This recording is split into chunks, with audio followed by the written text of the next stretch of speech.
Vocês me desculpem aí pelo último vídeo, eu pensei, a tela aqui mudou, aí eu pensei que o vídeo tivesse caído. Esse aplicativo de vez em quando ele me deixa na mão, né? Fica derrubando os vídeos. Enfim, vamos lá. O Eurípides diz, né? Escutar e ouvir é evidentemente a mesma coisa. O Dionísio. É aos mortos, ouviste, ó infeliz. Ele está falando. Ele está falando com Eurípides, eu acho que é, o Dionísio. É aos mortos, ouviste, ó infeliz, que ele se está a dirigir. E aos mortos, mesmo chamando-os 3 vezes, a nossa voz não chega. Ele está tentando defender o Ésquilo dessa vez, o Dionísio, né? Lembram lá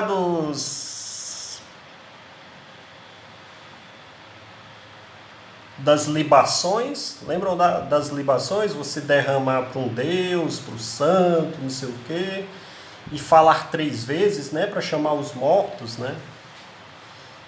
Ele está tentando defender o Ésquilo, mas isso não era uma libação, não, né? E aos mortos, mesmo chamando os 3 vezes, a voz não chega. Olha lá, e tu, como fazia os teus prólogos? Agora o Dionísio está defendendo o Ésquilo e está perguntando ao Eurípides, né? Como é que tu fazia os teus prólogos? Aí o Eurípides, vou te dizer. E se me sair com repetições ou se vires algum empolamento a desse propósito, cospe-me em cima.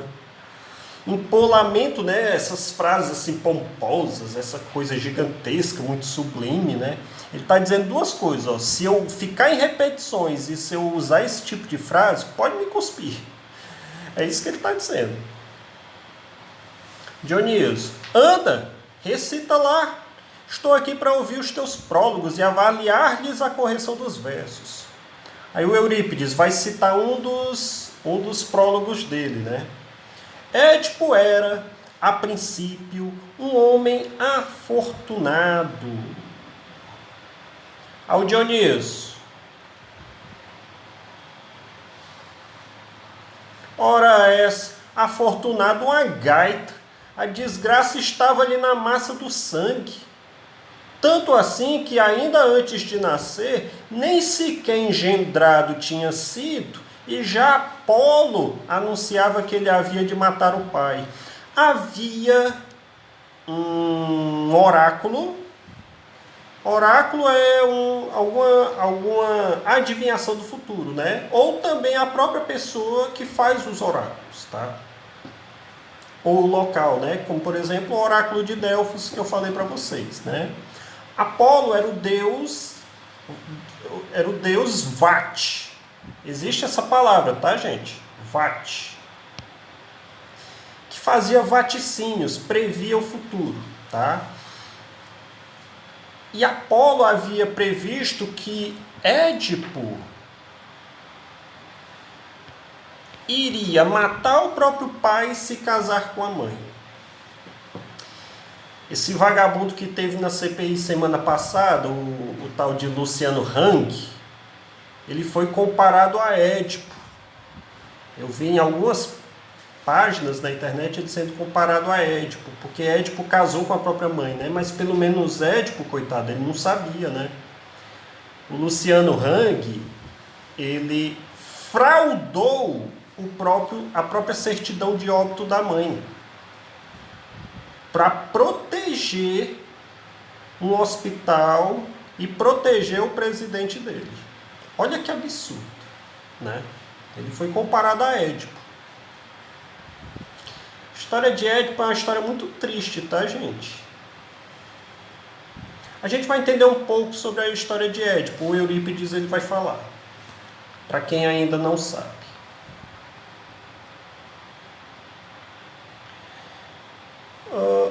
O Dionísio está questionando esse prólogo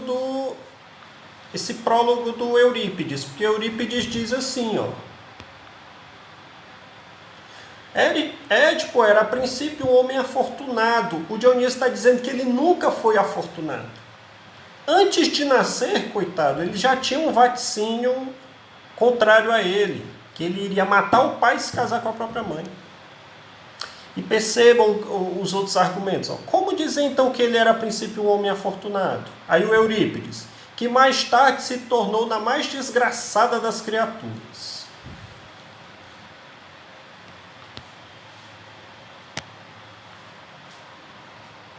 Ésquilo, ora essa, nada disso, diz antes que nunca deixou de o ser.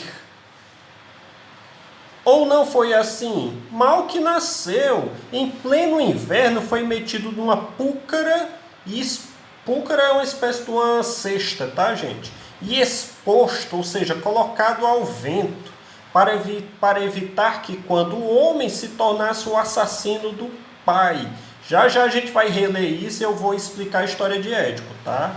Para evitar que quando o homem se tornasse no assassino do pai. Depois andou errante, de pés inchados. Pés inchados, Édipo significa em grego pés inchados, tá? Até chegar ao palácio de Pólibo, era o rei Pólibo, que o adotou, tá? Mais tarde, ele decidiu ganhar o mundo, né? Mais tarde, ainda moço, veio a casar com uma velha, que, para o cúmulo, era a mãe dele. E para acabar a história, furou os olhos. Essa história é triste, gente, muito triste, mas é a principal das tragédias para muitos e para mim também. E olha que eu já li Shakespeare também. Essa tragédia de Sófocles, foi Sófocles. Nem foi Ésquilo, nem foi Eurípides, foi Sófocles. Eu tenho ela.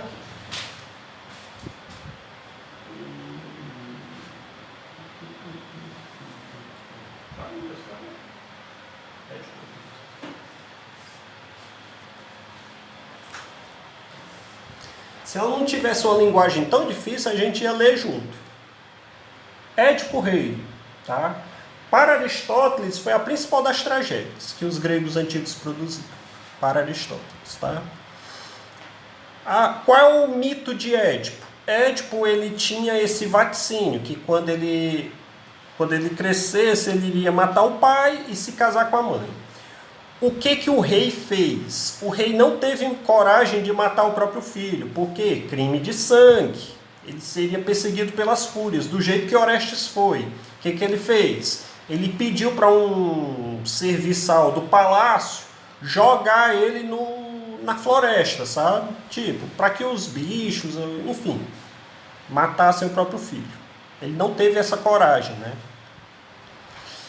Foi jogado à floresta, ou foi numa pedreira, alguma coisa desse tipo.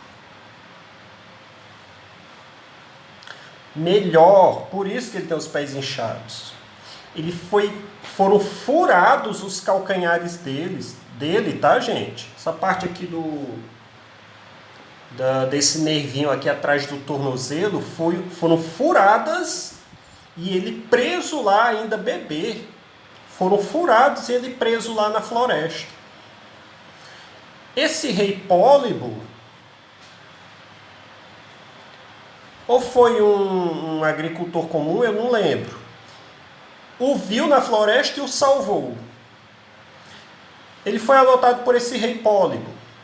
Quando ele cresceu, virou 16, quase 18 anos, quase um adulto, ele ficou sabendo que Pólibo não era o pai dele e ele decidiu ganhar o mundo e ir atrás do próprio pai.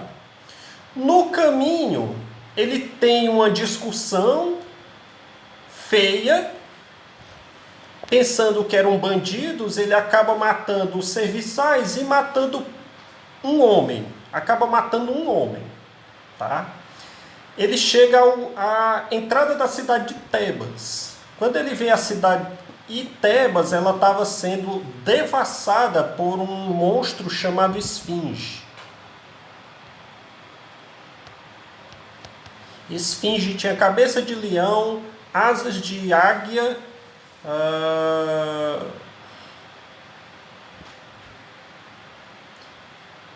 enfim, era um monstro híbrido, né? Aliás, eu acho que era cabeça de mulher, alguma coisa assim. Corpo de leão, asas de águia, era todo misturado, sabe? E a esfinge, ela tinha um segredo. E quem não desvendasse o segredo dela, ela sempre, quem ela via, ela perguntava. E se a pessoa não respondesse ou não desvendasse, a pessoa morria. Tá? Então muita gente estava sendo morta em Tebas. E ninguém conseguia controlar a esfinge. O Édipo deu logo de cara com a esfinge. E a esfinge perguntou quem é, o que é que...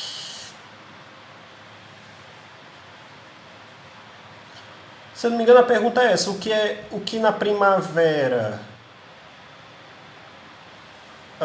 rasteja,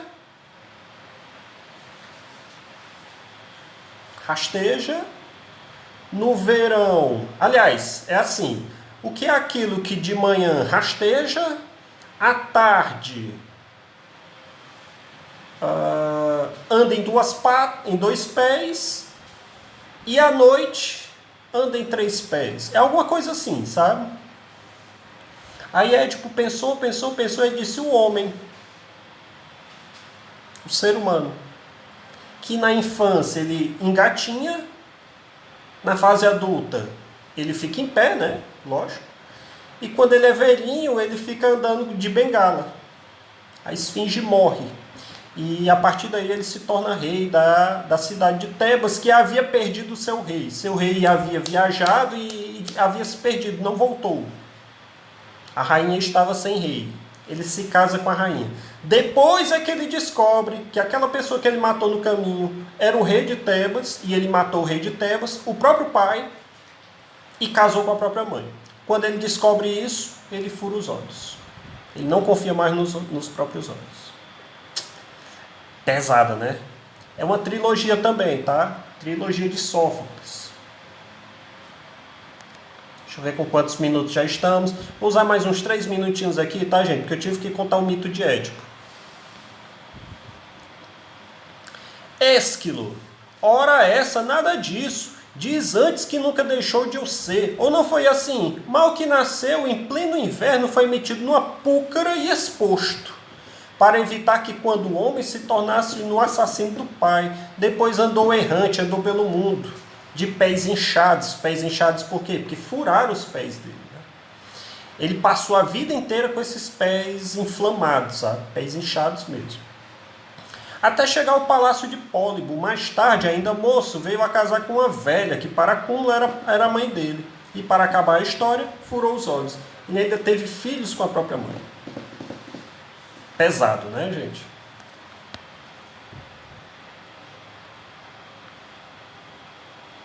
Dionísio, só lhe faltou mesmo para lhe sair a sorte grande dividir o comando com o Erasínides.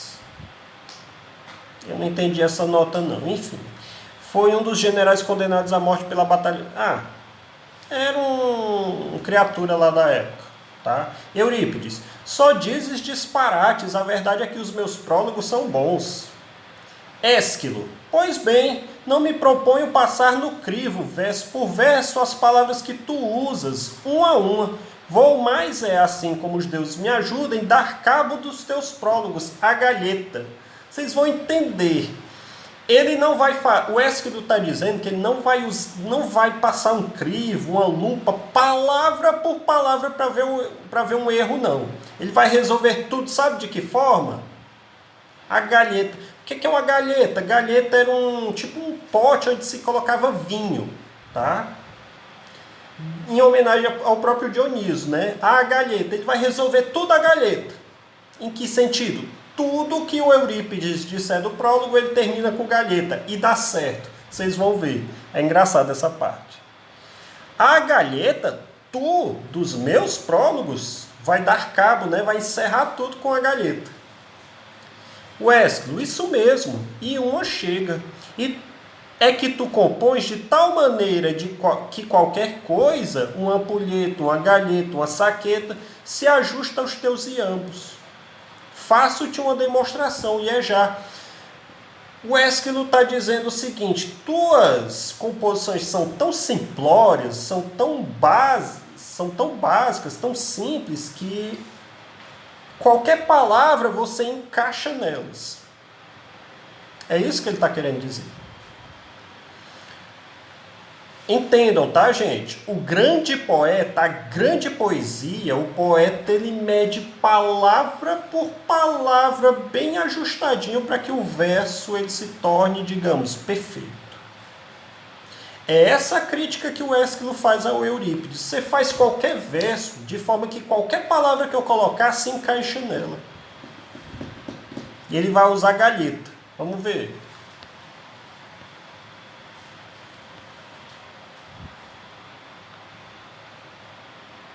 Ora, sempre quero ver essa demonstração. Aí o Ésquilo vai já ver. Bem, começa então a recitar, disse o Dionísio, né? Egito, como conta uma história famosa, com os seus 50 filhos, mal acabava de aportar numa barcaça à costa de Argos. Argos era uma cidade. Perdeu a galheta, perdeu uma galheta. O Ésquilo sempre completa com isso. Vou repetir, ó. Egito não era o país. Egito era uma pessoa da mitologia grega, tá?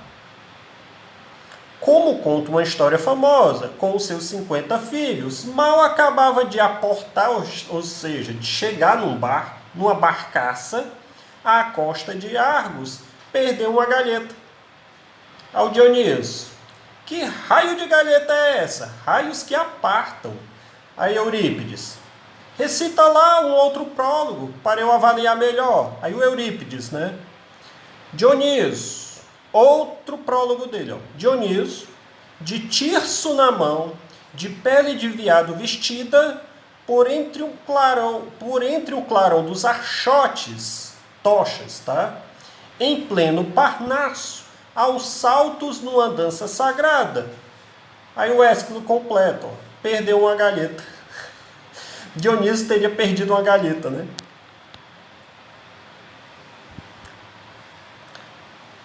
Dionísio, raios! Lá levamos outra galhetada.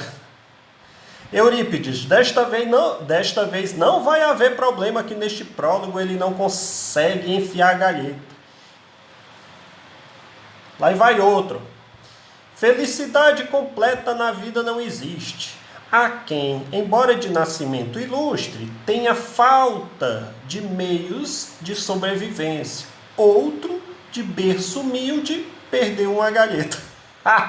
Ele sempre vai colocando isso.